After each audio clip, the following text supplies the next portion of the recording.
Getting your exposure right is essential to making sure that your photos, films, and videos look professional and cinematic. On this episode of 120 Seconds, I'm going to show you how to set your exposure manually. It's easier than you might think.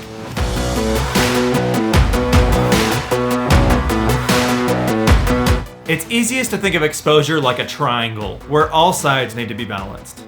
On one corner, you have aperture. On another, shutter speed or shutter angle. On the last corner, you have ISO.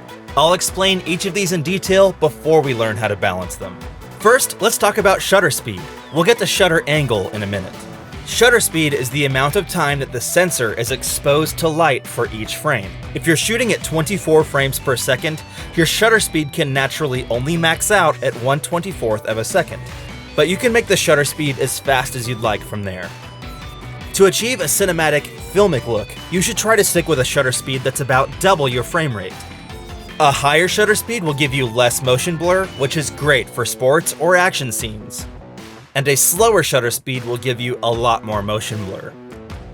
More expensive film cameras tend to use shutter angle rather than shutter speed. Film cameras used to have a spinning shutter to allow light to hit each frame of film. The film would always move at a constant rate behind the shutter, and the shutter itself would rotate exactly once per frame. Shutter angle refers to how much light the shutter would allow through to the film. A 180-degree shutter is just that. 180 degrees of the rotating shutter would be obscured.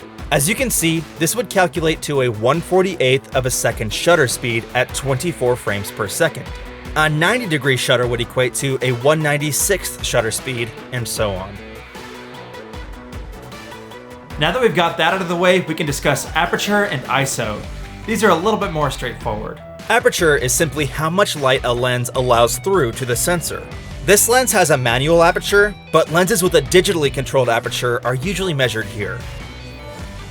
A wider aperture, measured by a smaller number, allows more light through to the sensor.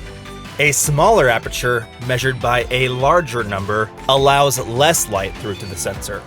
Also, keep in mind that wider apertures will create more bokeh in your backgrounds.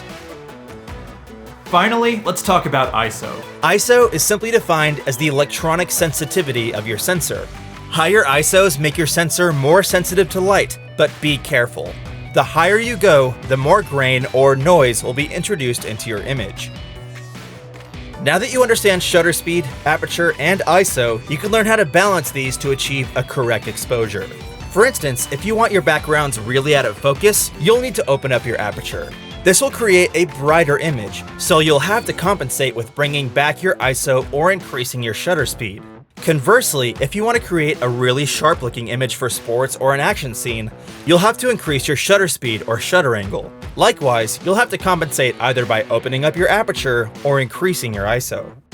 Thanks for watching. If this video helped you out, you can learn all about filmmaking with MediaTech Institute's digital film program. Click on the link to the left or in the description to check it out. Make sure to subscribe and hit that bell icon, and we'll see you again soon with another tutorial.